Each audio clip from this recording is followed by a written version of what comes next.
헤브론 각 성읍에 살게 하니라. 유다 사람들이 와서 거기서 다윗에게 기름을 부어 유다 족속의 왕으로 삼았더라.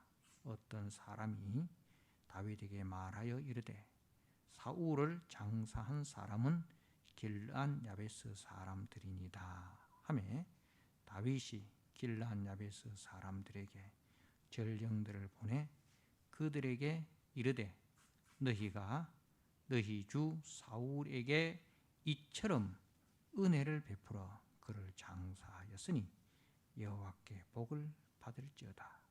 너희가 이 일을 하였으니 이제 여호와께서 은혜와 진리로 너희에게 베푸시기를 원하고 나도 이 선한 일을 너희에게 갚으리니 이제 너희는 손을 강하게 하고 담대히 할지어다. 너희 주 사울이 죽었고 또 유다 족속이 내게 기름을 부어 그들의 왕으로 삼았음이니라 하니라. 사울의 군사령관 넬의 아들 아브넬이 이미 사울의 아들 이스보셋을 데리고 마하나임으로 건너가 길르앗과 아술과 이스라엘과 에브라임과 베냐민과 온 이스라엘의 왕으로 삼았더라. 사울의 아들 이스보셋이 이스라엘 왕이 될 때에 나이가 40세이며 2해 동안 왕위에 있으니라. 유다 족속은 다윗을 따르니 다윗이 헤브론에서 유다 족속의 왕이 된 날 수는 7년 6개월이더라. 아멘. 예, 오늘 사무엘하 2장 1절에서 11절 말씀, 하나님이 세우신 왕 다윗이라는 제목으로 말씀을 함께 나누고자 합니다. 이제 그 후에 이렇게 본문이 시작이 됩니다. 그 후라는 것은 이제 다윗이 시글락에 머물러 있을 때에 사울의 죽음을 알리러 온 아말렉 사람, 그가 다윗에게 사울의 죽음을 알리고, 그리고 그 사울의 죽음은 자기의 공로였다는 것을 자랑하면서 다윗으로부터 이제 큰 상을 바라고 있었습니다. 그러나 다윗은 하나님이 기름 부으신 자를 죽인 죄를 절대로 간과하지 아니하고 그 죄에 대해서 이제 하나님의 심판을 행하고, 그리고 사울과 요나단을 위한 이제 애가를 부르고, 그리고 그 노래를 이스라엘에게 가르치게 하였습니다. 이렇게 이제 다윗이 이제 전임 왕인 사울에 대한 이제 조의를 충분히 표한 이후에 이제 다윗이 여호와께 여쭙습니다. 묻는다는 거죠. 기도한다는 거죠. 내가 유다 한 성읍으로 올라가리까? 다윗이 이제 하나님의 뜻을 묻고, 뜻을 묻는 것은 하나님의 뜻에 순종하기 위하여 뜻을 묻는 것입니다. 이제 다윗이 어떻게 행해야 할지에 대해서 스스로 판단하고 행동하는 것이 아니라 하나님의 뜻을 묻고 그 뜻에 순종하는 행보를 보이는 것을 우리가 볼 수 있습니다. 다윗은 이후에도 중요한 결정에 있어서 항상 하나님의 뜻을 묻는 것을 우리가 다윗의 생애에서 여러 번 볼 수가 있습니다. 그래서 다윗은 항상 나는 하나님을 왕으로 모시는 사람이다. 자신이 왕이지만 항상 자신이 왕이라 생각하지 않고 나는 하나님을 왕으로 모시는 사람이다. 하나님의 백성이고 하나님의 종이다. 이 정체성을 늘 인지하고 있습니다.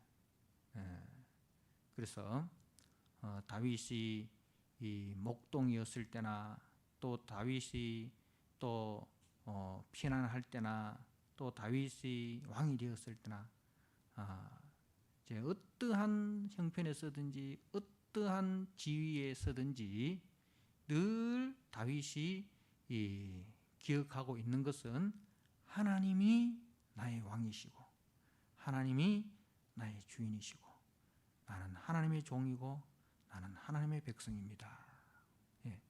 이 정체성을 늘 가지고 있었다는 사실입니다. 그래서 우리 믿음의 성도들은 다윗이 가졌던 이 정체성, 하나님은 나의 왕이시고 하나님은 나의 주인이십니다. 나는 하나님의 백성이고 나는 하나님의 종입니다. 그래서 늘 하나님의 뜻이 어디 있습니까? 하나님의 뜻을 묻고 그리고 그 뜻에 순종하기를 기뻐하는 그것이 우리 성도의 삶의 자세다는 겁니다. 그래서 이제 다윗이 이제 하나님께 묻습니다. 내가 유다 한 성읍으로 올라가리까? 이렇게 묻습니다. 다윗은 하나님의 뜻이 어디 있는지 알고 있습니다. 유다 한 성읍으로 올라가라는 거죠. 이제 그 전에 다윗이 이제 사울을 피해서 블레셋으로 피난하였을 때에 선지자 갓 선지자가 다윗에게 분명히 하나님의 뜻을 가르쳐 줍니다. 유다 땅으로 올라가라. 우리가 사무엘상 22장 5절 말씀에 보면 선지자 갓이 다윗에게 하나님의 그 뜻을 말씀을 합니다. 22장 5절에 선지자 갓이 다윗에게 이르되 너는 이 요새에 있지 말고 떠나 유다 땅으로 들어가라. 다윗이 헤렛 숯불에 이르니라. 이렇게 했어요. 유다 땅으로 들어가라. 다윗이 있어야 할 곳은 유대 땅이라는 것을 다윗이 분명히 알고 있었습니다. 그래서 하나님께 묻는 것입니다. 내가 유다 한 성읍으로 올라가리까? 그러니까 이제 다윗이 하나님의 뜻을 알고 그 뜻대로 기도한 것이라는 거죠. 기도라는 것은 때로는 우리가 하나님의 뜻을 묻는 그 기도도 하지만 또 하나님의 뜻을 알 때에 그 뜻에 순종할 수 있는 힘을 달라고 또 순종할 수 있는 지혜를 달라고 그렇게 또 기도하는 것입니다. 그래서 다윗의 기도는 무엇을 얻기 위한 기도라기보다는 어떻게 하면 하나님의 뜻을 따르고 하나님의 뜻에 순종하는 사람이 되느냐, 여기에 다윗의 기도가 있습니다. 그래서 우리가 기도의 뭐 수준이라고 하면 그렇지만은 기도도 우리가 어린 아이의 기도가 있습니다. 어린 아이의 기도는 늘 부모한테 뭘 해달라는 거잖아요, 그죠? 이것도 해주고 저것도 해주고 막 계속해서 부모한테 달라는 것, 달라는 거. 엄마 이것도 해줘, 저것도 해줘, 뭐 그죠? 그게 이제 어린 아이의 기도가 있습니다. 근데 나중에 철이 들면은 이제 어떻습니까? 달라는 것이 아니라 부모의 뜻이 어디 있는지를 알고 그 부모의 뜻에 순종하는 사람, 그죠? 예. 그래서 부모를 기쁘시게 하기 위해서 힘쓰잖아요. 그래서 그처럼 이제 철이든 성도는 하나님 앞에 달라는 어떤 그 어린 아이의 기도를 넘어서 어떻게 하는 것이 하나님을 기쁘시게 하는 삶입니까? 예. 하나님의 뜻을 묻기도 하고, 그리고 그 하나님의 뜻에 자신을 처복종시키는 삶을 살게 해달라고, 그렇게 이제 기도가 달라집니다. 기도가 달라집니다. 그래서 다윗의 기도는 바로 이제 하나님의 뜻을 묻고, 그리고 그 뜻을 알고 그 뜻에 순종하는 기도입니다. 자, 지금 다윗은 하나님의 뜻이 유다 한 성으로 올라가는 것, 그것이 하나님의 뜻인 줄 알고 있습니다. 자, 그래서 다윗이 묻는 것은 지금입니다. 지금 올라갈까요? 그거예요. 지금 올라갈까요? 다윗은 어디로 갈까요?가 아니라 이제 지금 올라갈까요? 그 때가 유다 땅으로 올라가라 하셨는데 그 때가 지금입니까? 그것을 지금 묻고 있는 거예요. 자, 그랬을 때에 하나님께서 이제 헤브론으로 갈지니라 이렇게 했어요. 헤브론으로 갈지니라 이렇게 했어요. 자, 다윗의 고향이 어디입니까? 베들레헴입니다. 그죠? 하나님께서 베들레헴, 다윗의 고향인 베들레헴으로 가라 하지 아니하시고 이 헤브론으로 가라 그렇게 말씀을 하십니다. 왜 하나님께서 헤브론으로 가라 하셨을까? 그 헤브론이 어떤 의미가 있길래 하나님은 유대 한 성 중에서 헤브론이라는 성으로 가라 하셨을까? 그 부분에 대해서 우리가 조금 이따가 생각을 하고요. 자, 그 다음에 이제 다윗이 이제 왕이 되어서 한 일과 그 다음에 8절 말씀에 보면 이제 사울의 군사령관 넬의 아들 아브넬이 이미 사울의 아들 이스보셋을 데리고 마하나임으로 건너가 거기서 이스라엘의 왕으로 삼았더라 이렇게 했습니다. 자, 다윗은 유다 집하고 그래서 그 유다 땅으로 갔고 거기서 유대 사람들이 다윗에게 기름을 부어 왕으로 삼았습니다. 2장 7절에 그렇게 되어 있죠. 자, 그런데 이제 사울의 아들 중에서 살아남은 아들이 있습니다. 그 이름이 이제 오늘 등장하는 이스보셋입니다. 그리고 사울의 군사령관은 아브넬입니다. 근데 이 아브넬이라는 군사령관이 이제 사울의 아들 이스보셋을 이제 데리고 그 이스라엘의 왕으로 삼았습니다. 그런데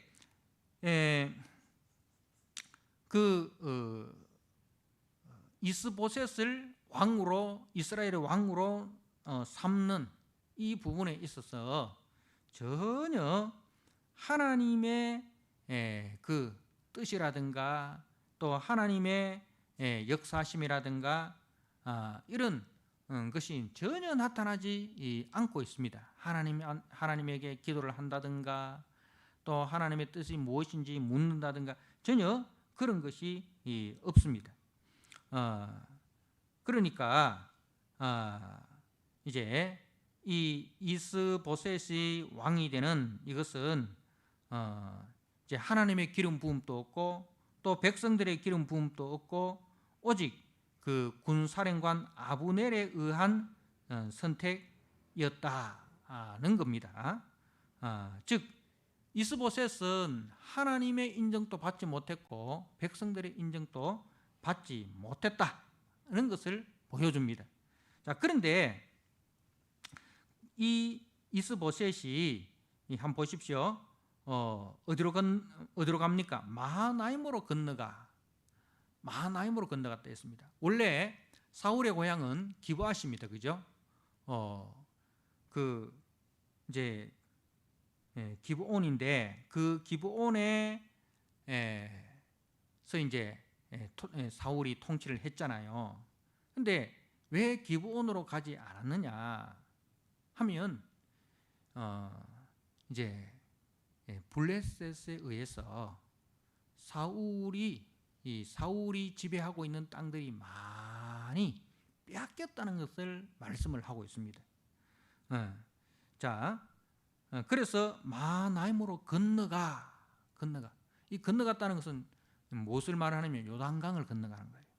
그러니까 하나님의 약속은 어디 있습니까? 하나님의 약속은 이제 요단 동편이 아니라 요단 서편입니다. 요단강을 건너오는 거예요, 그죠? 요단강을 건너오는 것이 하나님의 약속의 땅입니다. 그런데 이제 아브넬과 이스보셋은 하나님의 뜻에는 관심이 없어요. 하나님의 약속에는 관심이 없어요. 어느 쪽이 더 안전한가? 어느 쪽이 더 안전한가? 어느 쪽으로 가면은 우리의 세력이 더 크게 확장될 수 있는가? 이런 인간적인 기준과 인간적인 관점만 생각을 하는 거예요. 자, 그래서 이제 9절에 길앗은 요단 동편 지역이죠. 요단 동편 지역. 길앗과 아술과 이스라엘과 에브라임과 베냐민과 온 이스라엘의 왕으로 삼았더라. 그러니까 유다 지파를 빼고는 나머지 지파들 다 이제 그 이스보셋의 통치를 받게 되었다는 거예요. 그런데 몇 년 동안 통치를 했습니까? 10절에 보니까 사울의 아들 이스보셋이 이스라엘 왕이 될 때에 나이가 40세이며 2해 동안 왕위에 있으니라. 2해 동안만 왕위에 있게 되었다는 거죠. 자, 무슨 뜻입니까? 이제 장구할 줄 알았던 그 왕위가 2년밖에 가지 못했다는 것입니다. 근데 시작은 어떻습니까? 시작은 다윗에 비해서 다윗은 유다 한 지파의 왕으로 시작을 했고 이스보셋은 나머지 11지파의 왕으로 시작을 했습니다. 그죠? 그런데 시작은 이스보셋이 더 창대했지만 결국은 어떻게 됩니까? 2년 만에 끝이 나버립니다. 2년 만에 끝이 나버립니다. 자, 다윗의 그 성장을 보십시오. 다윗은 이제 사울에게 쫓김을 당하고 그리고 사울이 죽고 난 이후에 그 유다 지파라는 한 부족의 왕이 됩니다. 그러나 장차 어떻게 됩니까? 온 이스라엘의 왕이 되는 것이죠. 그러니까 시작은 다윗이 미약했지만 나중은 어떻게 됩니까? 창대해집니다. 그런데 사울의 아들 이스보셋은 시작은 창대했지만 나중은 미약하게 되는 거예요. 그러니까 이제 하나님의 뜻 가운데서 시작하는 것은 하나님께서 그 삶을 책임져 주시는 거예요. 그래서 시작이 늦었다, 시작이 약하다, 낙심할 필요 없습니다. 중요한 것은 거기에 하나님이 함께 하시느냐, 그게 중요한 거예요. 시작이 크다, 시작이 잘 되었다, 여러분 결코 안심해서는 안 됩니다. 거기에 하나님이 없으면 아무것도 아니라는 거죠. 속빈 강정이라는 것입니다. 그래서 우리의 인생에 있어서 우리는 하나님과 동행하느냐, 그렇다면 우리가 시작이 늦어도 괜찮아요. 하나님과 함께 동행하면 시작이 미약해도 괜찮아요.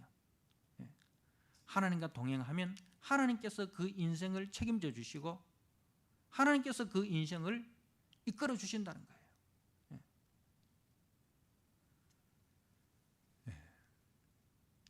그래서 다윗이 이렇게 시작하는 것은 늘 하나님과 동행하지 않습니까? 하나님의 뜻을 묻고 그 뜻에 순종하고 그리고 조급해하지 않습니다. 조급해하지 않습니다. 자, 11절에 다윗이 헤브론에서 유다 족속의 왕이 된 날수는 7년 6개월이더라. 7년 6개월이더라. 그러니까 헤브론에서 7년 6개월을 머물러 있는 거예요. 그 이후에 이제 예루살렘으로 수도를 옮기게 되는데, 그러니까 그 빨리 간다고 먼저 도착하는 게 아니라는 거예요. 빨리 간다고 먼저 도착하는 게 아닙니다. 하나님과 함께하는 사람만이 안전하게 도착할 수 있다. 목적지에 도착할 수 있다. 하나님과 동행하는 사람만이 하나님께서 이제 반드시 시편 1편에 보니까 시편 23편에 보니까 내가 여호와의 집에 거하리로다. 하나님과 동행하는 사람만이 하나님의 집에 들어가게 되는 거예요. 그래서 하나님과 동행하지 않는 사람은 아무리 많은 사람들이 따르고 아무리 세력이 강하다 할지라도 하나님의 집에 들어가지 못하는 것을 우리가 보게 됩니다. 그래서 오늘 다윗의 시작과 이스보셋의 시작을 비교해 보면서 그 속에 하나님이 함께하는 사람과 하나님이 함께하지 않는 사람의 그 결국을 우리가 잘 대조해 보아야 할 것입니다. 자, 그리고 이제 사울이 유다 지파의 왕이 되고 난 이후에 그 한 일이 이제 4절 중반에 보면 어떤 사람이 다윗에게 말하여 이르되 사울을 장사한 사람은 길르앗 야베스 사람들이니이다 이렇게 했어요. 자, 그래서 다윗이 길르앗 야베스 사람들에게 전령을 보내어 가지고 이 길르앗 야베스 사람들이 한 일에 대해서 칭찬을 해주고 격려를 해줍니다. 자, 이게 무슨 의미냐면 이 길르앗 야베스 사람은 누구에게 충성을 한 사람입니까? 사울에게 충성을 한 사람이에요. 자, 오늘 그 말씀에 보면 다윗이 이 길르앗 야베스 사람들에게 이렇게 이야기합니다. 5절 중반에 너희가 너희 주 사울에게 이처럼 은혜를 베풀어 그를 장사했으니 여호와께 복을 받을지어다 하고 그리고 이제 그 7절에도 너희 주 사울이 죽었고 그 길르앗 야베스 사람들을 이야기하면서 너희 주 사울이라고 그렇게 이야기를 하는 거예요. 자, 우리가 인간적으로 보면 사울과 다윗은 어떤 관계입니까? 쫓고 쫓기는 그죠? 그런 관계입니다. 그렇기 때문에 지금 이 사울을 장사한 사울에게 충성을 다하여 사울을 장사한 이 길르앗 야베스 사람은 어떻게 보면 사울의 잔당이라고 볼 수 있는 거잖아요. 사울의 잔당이라고 볼 수 있는 거잖아요. 그렇기 때문에 다윗은 안전하게 자기가 이제 이스라엘의 왕이 되기 위해서는 사울의 잔당을 소탕을 해야 됩니다. 그죠? 우리가 옛날 6.25 전쟁 때에 그 빨치산들이 있었지 않습니까? 그죠? 근데 그 빨치산들이 어디로 들어갔습니까? 지리산으로 들어갔습니다. 그죠? 근데 6.25 전쟁은 끝이 났지만은 이 잔당들이 남아있으면 늘 불안합니다. 그죠? 그래서 그 빨치산을 소탕하기 위해서 엄청난 그 군대를 동원해서 그 잔당을 다 소탕을 했습니다. 그래야 이제 두 발 뻗고 잘 수가 있는 거잖아요. 이 다윗도 마찬가지죠. 사울의 잔당이 남아있으면 늘 불안한 거예요. 자, 그렇다면 사울은 이제 하나님께서도 사울을 인정하시고 백성들도 사울을 인정해서 기름 부었기 때문에 사울은 누가 뭐래도 이스라엘의 왕입니다. 그리고 또 사울은 군대를 갖고 있습니다. 그렇다면 그 길르앗 야베스 사람들을 힘으로 제압할 수가 있죠. 제압할 수 있잖아요. 그런데 다윗은 그 길르앗 야베스 사람들을 힘으로 제압하지 않습니다. 오히려 그 길르앗 야베스 사람들을 축복합니다. 너희들이 한 일은 참 잘한 일이다. 너희 주 사울에게 충성을 다했다. 자, 그렇게 이제 칭찬을 하면서 이제 너희 주 사울에게 이처럼 은혜를 베풀어 그를 장사하였으니 여호와께 복을 받을지어다. 너희가 이 일을 하였으니 이제 여호와께서 은혜와 진리로 너희에게 베푸시기를 원하고 나도 이 선한 일을 너희에게 갚으리니 이제 너희는 손을 강하게 하고 담대히 할지어다. 이렇게 이제 축복을 합니다. 무슨 뜻입니까? 이 길르앗 야베스 사람들도 어쩌면 두려움이 있었을 거예요. 그죠? 다윗이 왕이 되었으니까 우리가 사울에게 충성을 했는데 우리에 대해서 언젠가는 보복할 것이다. 이런 두려운 마음을 가지고 있었어요. 그런데 오히려 다윗이 와서 어떻게 합니까? 이 길르앗 야베스 사람들이 사울에게 충성한 것을 칭찬을 하고 하나님께서도 너희들이 한 일에 대해서 복을 주실 것이다. 이렇게 축복을 해주니 완전히 마음에 벽이 무너지는 거예요. 그죠? 마음의 벽이 무너지는 거예요. 다윗에 대한 두려움, 그리고 다윗에 대한 어떤 그 벽 다 무너지고 뭐가 됩니까? 평화가 이루어지는 거예요. 평화가 이루어지는 거예요. 이제 다윗은 왕이 되어서 분열된 그 이스라엘을 사랑으로 평화로 하나 되게 하는 이런 일을 합니다. 여러분,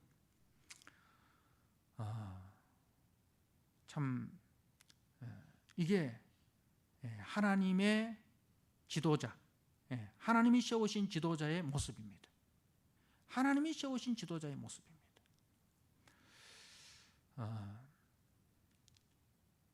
우리 이 나라도 여러분들이 뭐 어느 당을 지지하느냐 그걸 떠나서 정말 이런 온 백성들의 그 분열된 마음을 하나로 모을 수 있는 그런 지혜로운 지도자가 선출되게 해달라고 우리가 기도를 해야 됩니다. 우리가 지금 이 우리나라에 얼마나 많은 갈등과 분열이 있습니까? 그죠? 뭐 좌니 우니 뭐 보수니 진보니 하면서 그야말로 사실 관계를 떠나서 참 진흙탕 싸움을 하고 있습니다. 그 뭐 같은 당 안에서도 서로 대선 후보가 되기 위해서 막 물고 뜯고 그죠? 그렇게 하고 있습니다. 결국은 그런 그 감정들이 다 남게 되잖아요. 남게 되잖아요. 그래가지고 국민의 선택을 받아서 대통령이 되면 이제 뭐 제대로 통치가 이루어지겠습니까?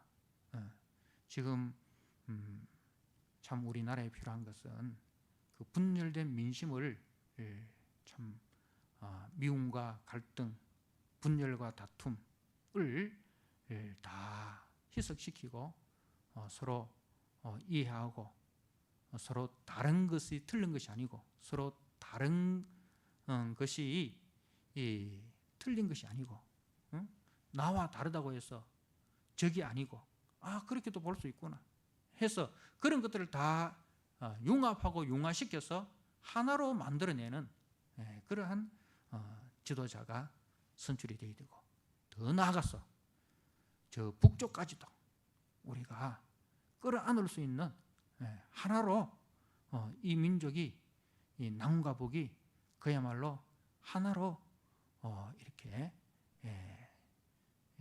합해 줄 수 있는 그러한 지도자를 하나님께서 허락해 달라고 우리가 기도를 많이 해야 됩니다.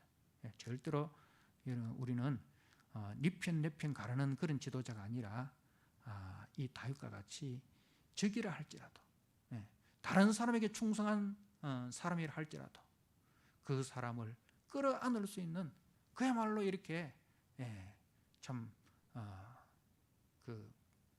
분열된 백성들의 마음을 치료하고 그 마음을 포용해 줄 수 있는 그러한 지도자, 참 이 나라 이 땅 가운데 그런 지도자가 세워지기를 여러분들이 많이 기도해 주시기를 바랍니다. 자, 왜 헤브론인가에 대해서 잠깐 말씀을 드리도록 하겠습니다. 이 헤브론은 아브라함이 가나안 땅에 와서 처음 제단을 쌓은 것이 헤브론입니다. 우리 창세기 13장 말씀을 한번 보도록 하겠습니다. 창세기 13장 18절 말씀.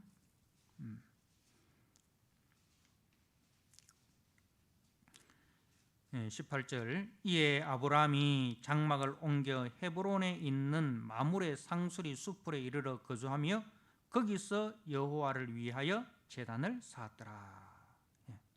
다윗이 이제 하나님께서 약속하신 가나안 땅에 들어왔을 때에 하나님께서 이제 아브라함에게 이 헤브론에 거주하면서 그 다윗에게 아브라함에게 네가 내가 너와 네 자손에게 이 보이는 이 땅을 주리니 영원히 이르리라. 이렇게 이제 롯이 떠나고 난 이후에, 그죠? 롯과 헤어지고 난 이후에 하나님께서 아브라함에게 약속을 하시고 아브라함이 거기서 여호와를 위하여 제단을 쌓은 것이고, 자, 그리고 이 헤브론은 또 중요한 의미가 있는데,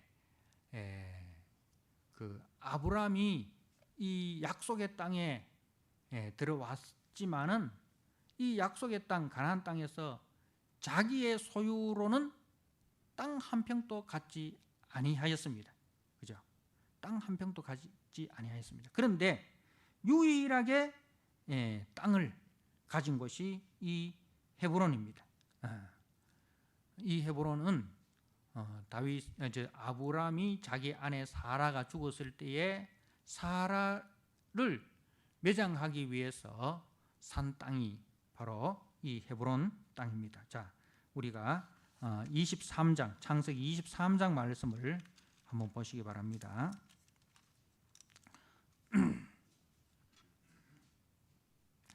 창세기 23장 1절에 사라가 127세를 살았으니 이것이 곧 사라가 누린 햇수라. 사라가 가나안 땅 헤브론 곧 기럇 아르바에서 죽음에 아브라함이 들어가서 사라를 위하여 슬퍼하며 애통하다가 그 시신 앞에 일어나 나가서 헷 족속에 말하여 이르되 나는 당신들 중에 나그네요 거류하는 자이니 당신들 중에서 내게 매장할 소유지를 주어 내가 나의 죽은 자를 내 앞에서 내어다가 장사하게 하시오. 이렇게 해서 다윗이 헷 족속으로부터 이 헤브론에 있는 이제 한 매장지를 막벨라 굴을 이제 샀습니다. 자, 그 19절 말씀해 보십시오. 그 후에 아브라함이 그 아내 사라를 가나안 땅 마므레 앞 막벨라 밭 굴에 장사하였더라. 마므레는 곧 헤브론이라. 이와 같이 그 밭과 거기에 속한 굴이 헷 족속으로부터 아브라함이 매장할 소유주로 확정되었더라. 이렇게 됐습니다. 자, 그리고 이제 이 막벨라 굴에 아브라함이 묻힙니다. 그죠? 사라가 묻히고, 그리고 아브라함이 묻히고, 그리고 아브라함의 아들 이삭과 며느리 리브가가 묻히고, 그리고 야곱과 야곱의 첫 번째 부인인 레아가 묻힙니다. 그죠? 특히 야곱은 어디서 죽습니까? 어디서 죽어요? 애굽에서 죽지 않습니까? 그죠? 애굽에서 죽을 때에 요셉을 불러가지고 맹세하게 합니다. 나로 하여금 이 애굽 땅에 매장하지 말고 나로 하여금 반드시 우리 조상들이 묻힌 그 헤브론 막벨라굴에 매장할 것을 맹세하게 합니다. 우리가 창세기 49장 말씀을 한번 보도록 하겠습니다.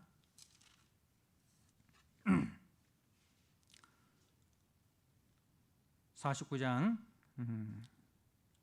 29절에 그가 그들에게 명령하여 이르되 내가 내 조상들에게로 돌아가리니 나를 헷사람 에브론의 밭에 있는 굴에 우리 선조와 함께 장사하라. 이 굴은 가나안 땅 마므레 앞 막벨라 밭에 있는 것이라. 아브라함이 헷사람 에브론에게서 밭과 함께 사서 그의 매장지로 삼았으므로 아브라함과 그의 아내 사라가 거기 장사되었고 이삭과 그의 아내 리브가도 거기 장사되었으며 나도 레아를 그곳에 장사하였노라. 이 밭과 거기 있는 굴은 헷사람에게서 산 것이니라. 야곱이 아들에게 명하기를 마치고 그 발을 침상에 모으고 숨을 거두니 그의 백성에게로 돌아갔더라. 이렇게 이제 야곱이 죽기 전에 그 아들 특히 이제 실세인 요셉에게 그렇게 당부를 합니다. 자, 이렇게 이 헤브론은 족장들의 무덤이 있는 아브라함이 약속의 땅에서 소유한 유일한 땅이었습니다. 자, 그리고 이것은 가족 묘지 이상의 의미를 가지고 있습니다. 자, 히브리서 11장 13절 말씀을 한번 우리가 보도록 하겠습니다. 히브리서 11장 13절입니다. 제가 한번 읽어드립니다. 히브리서 11장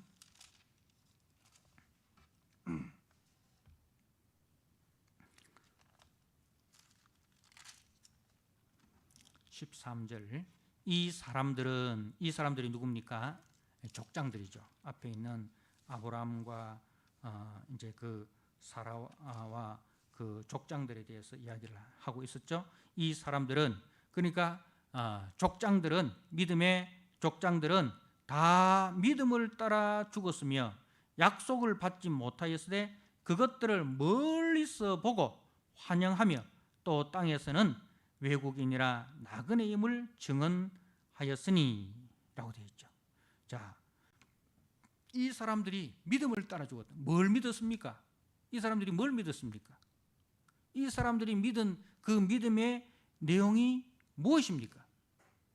자, 믿음을 따라 죽었으며 약속을 받지 못하였으며 하나님께서 약속하신 아브라함에게 약속하신 그 약속의 실체는 받지 못했다 이거죠. 받지 못했지만 그것들을 멀리서 보고 그것들을 뭡니까? 하나님이 약속하신 것을 멀리서 보고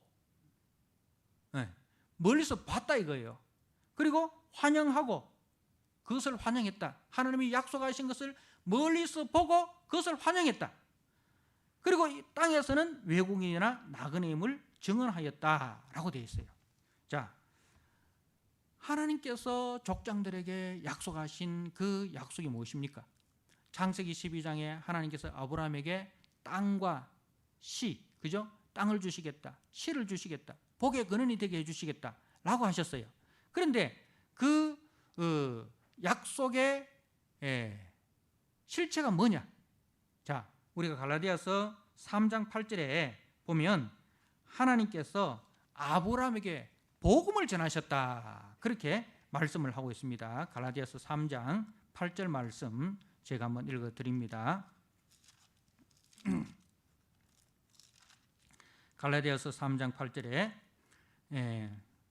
또 하나님이 이방을 믿음으로 말미암아 의로 정하실 것을 성경이 미리 알고 먼저 아브라함에게 복음을 전하되 아브라함에게 복음을 전했어요.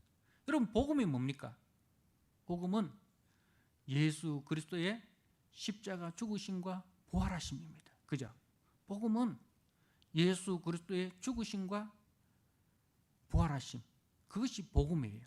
그러니까 하나님께서 아브라함에게 예수 그리스도의 죽으심과 부활을 보여주셨다는 거죠. 어디서 보여주셨습니까? 어디서 보여주셨죠? 창세기 22장 여호와 이레 그죠? 모리아 산에서 아들 이삭을 번제로 드리는 그 이삭 대신에 하나님께서 순양을 준비하셨습니다. 여호와 이레, 그의 산에서 그가 나타나시리라. 이것은 바로 하나님께서 독생자 예수 그리스도를 우리를 대신하여 십자가에 내어주시는 그 대속의 사건, 그리고 아브라함이 이삭을 죽일 때 죽이려고 할 때에 아브라함이 가지고 있었던 신앙이 뭐냐? 히브리서 11장에 보면 죽은 자를 도로 살리시는 하나님을 믿었다, 그렇게 했어요. 그래서 갈라디아서 3장 8절에 아브라함에게 복음을 전하셨다는 것은 아브라함에게 예수 그리스도의 십자가의 대속의 죽으심과 부활하심을 전하였다는 것입니다. 자, 그래서 이 헤브론의 막벨라 굴은 바로 그 믿음의 조상들이 이 땅에서 나그네로 살아가면서, 외국인과 나그네로 살아가면서 오실 그리스도의 대속 사건과 그의 부활하심을 소망하는 그 믿음의 자리였다는 거죠. 그래서 헤브론으로 가라, 헤브론으로 가라는 겁니다. 그래서 다윗은 그냥 이 땅에 세워지는 한 나라가 아니에요. 이 땅에 세워지는 많은 나라 중에 한 나라가 아니라 다윗의 나라는 하나님의 나라입니다. 하나님께서 세우실, 하나님께서 예수 그리스도를 통해서 세우실 하나님 나라의 예표입니다. 그래서 이제 아브라함과 다윗의 자손 예수 그리스도의 세계라, 이렇게 신약이 시작이 되는 거죠. 아브라함에게 하신 약속, 다윗에게 하신 약속, 그 약속의 실체가 바로 예수 그리스도시다. 아브라함도 오실 예수 그리스도를 믿었고, 다윗도 오실 예수 그리스도를 믿었고, 그리고 아브라함도 다윗도 오실 그리스도의 예표의 사람이었다는 것을 말씀을 하고 있는 것입니다. 그래서 하나님께서 이 다윗에게 헤브론으로 가라, 이렇게 했어요. 사랑하는 성도 여러분, 다윗이 세우는 나라는 이스보셋이 세우는, 사울의 아들 이스보셋이 세우는 땅의 나라가 아닙니다. 땅의 나라가 아닙니다. 하나님의 나라의 그림자고 예표였습니다.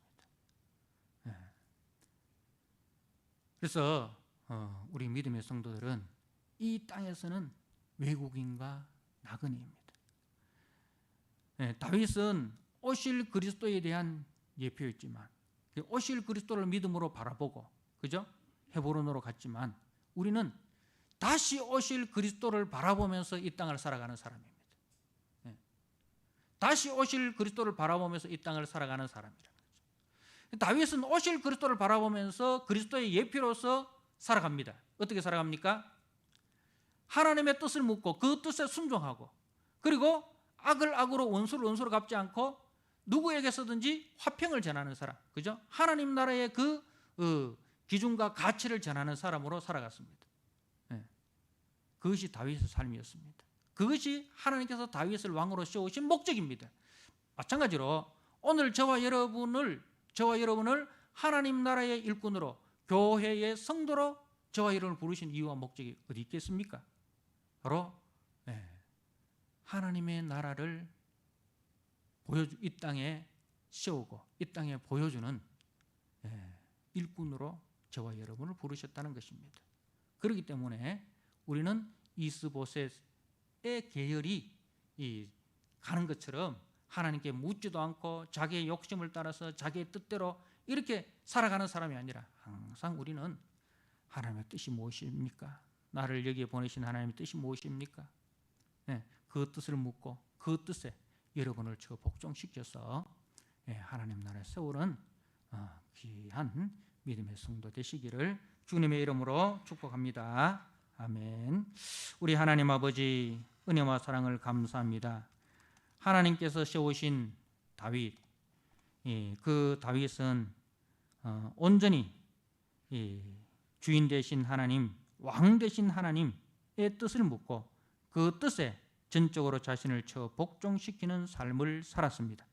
하나님 아버지, 우리도 이 땅을 살아가면서 우리의 생각대로 우리의 뜻대로 살아가는 사람 되지 않게 하시고, 또 우리의 뜻을 이루기 위해서 하나님을 이용하는 사람 되지 않게 하시고, 하나님의 뜻이 무엇인지를 우리가 묻고 그 뜻을 알고 그 뜻에 우리를 복종시키는 사람으로 아버지 앞에 서게 해달라고 기도하고, 또 그렇게 살아감으로 이 땅에 하나님 나라를 세우고 이 땅에 다시 오실 그리스도의 영광을 보여주는 아버지 믿음의 성도로 우리의 삶의 현장 속에서 살아갈 수 있도록 주님 축복하여 주옵소서. 예수님께 하신 이름으로 감사하며 기도드리옵나이다. 아멘.